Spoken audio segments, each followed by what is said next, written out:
Perkenalkan, nama saya Asinurul Widianingrum dari kelas 5D dengan NIM 226121108 ingin menjawab soal ujian tengah semester mata kuliah Akhlak dan Tasawuf.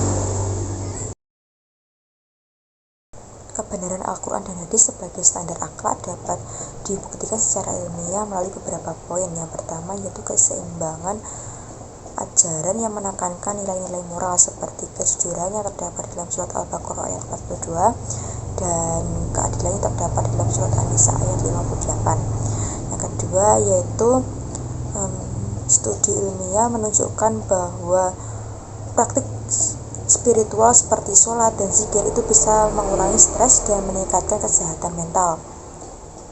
Hal ini sudah diakui dalam teori dan praktik psikologi modern pada saat ini.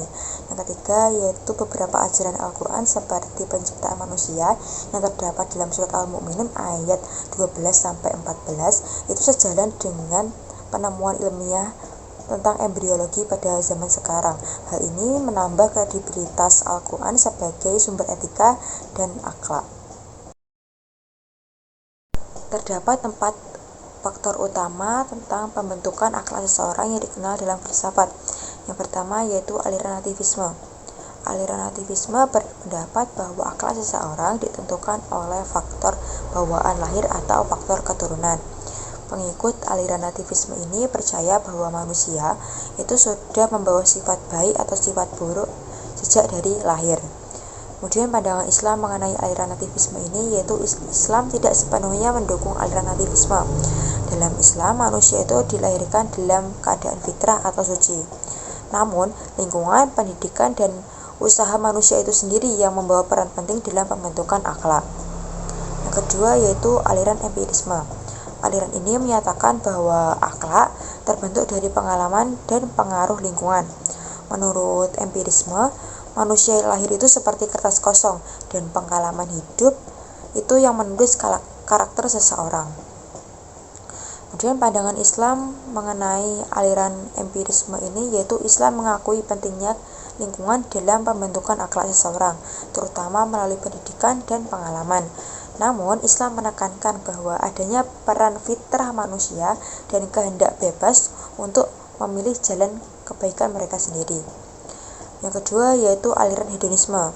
Menurut aliran hedonisme, manusia itu memiliki tujuan hidup yaitu untuk mencari kesenangan dan menghindari penderitaan. Akhlak seseorang itu dinilai berdasarkan sejauh mana dia atau tindakan mereka itu mendatangkan kesenangan. Menurut Islam,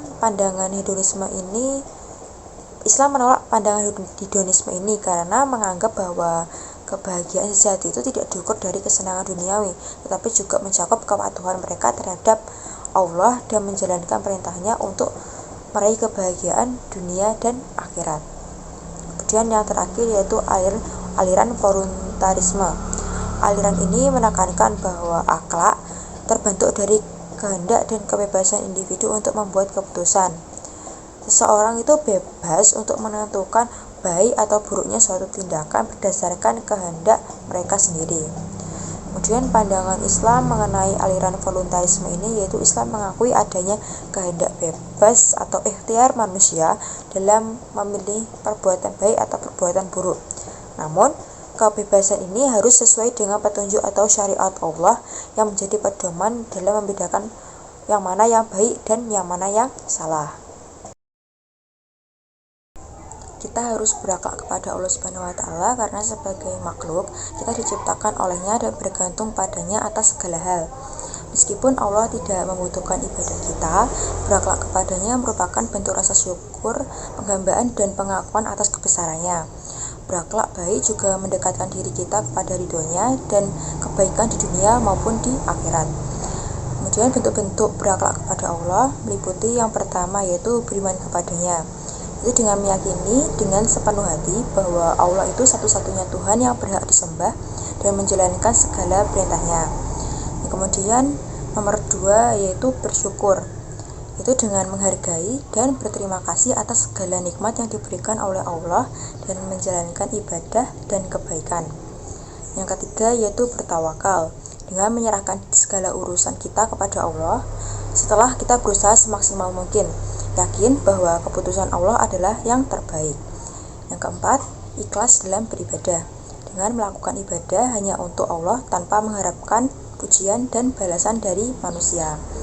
Yang kelima, yaitu mematuhi perintah dan menjauhi larangannya, yaitu dengan melaksanakan kewajiban seperti sholat, puasa, zakat, serta menjauhi hal-hal yang dilarang seperti berbohong atau berbuat zalim. Rasulullah SAW diutus untuk menyempurnakan akhlak, karena akhlak merupakan fondasi penting dalam kehidupan individu dan masyarakat. Ilmu memang sangat penting, namun ilmu tanpa akhlak yang baik bisa disalahgunakan. Dengan menyempurnakan akhlak, Rasulullah SAW menekankan bahwa perilaku yang mulia adalah inti dari keimanan dan kehidupan yang bermakna. Akhlak yang baik memandu penggunaan ilmu untuk kebaikan dan kesejahteraan manusia. Selain itu, Islam juga mendorong umatnya untuk mencari ilmu. Namun, ilmu yang tersebut harus dibarengi dengan akhlak yang mulia agar memberikan manfaat yang besar bagi sesama. Bersalawat kepada Rasulullah SAW bukanlah karena beliau memerlukan salawat tersebut, karena beliau adalah manusia yang maksum dan sudah sempurna di sisi Allah Subhanahu wa Ta'ala. Namun, salawat adalah bentuk cinta, penghormatan, serta ketaatan dari umat kepada beliau.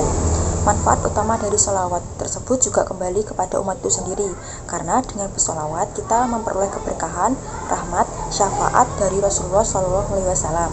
Salawat juga memperkuat hubungan spiritual kita dengan beliau, serta memperbanyak amal kebaikan yang akan mendapat balasan dari Allah Subhanahu wa Ta'ala.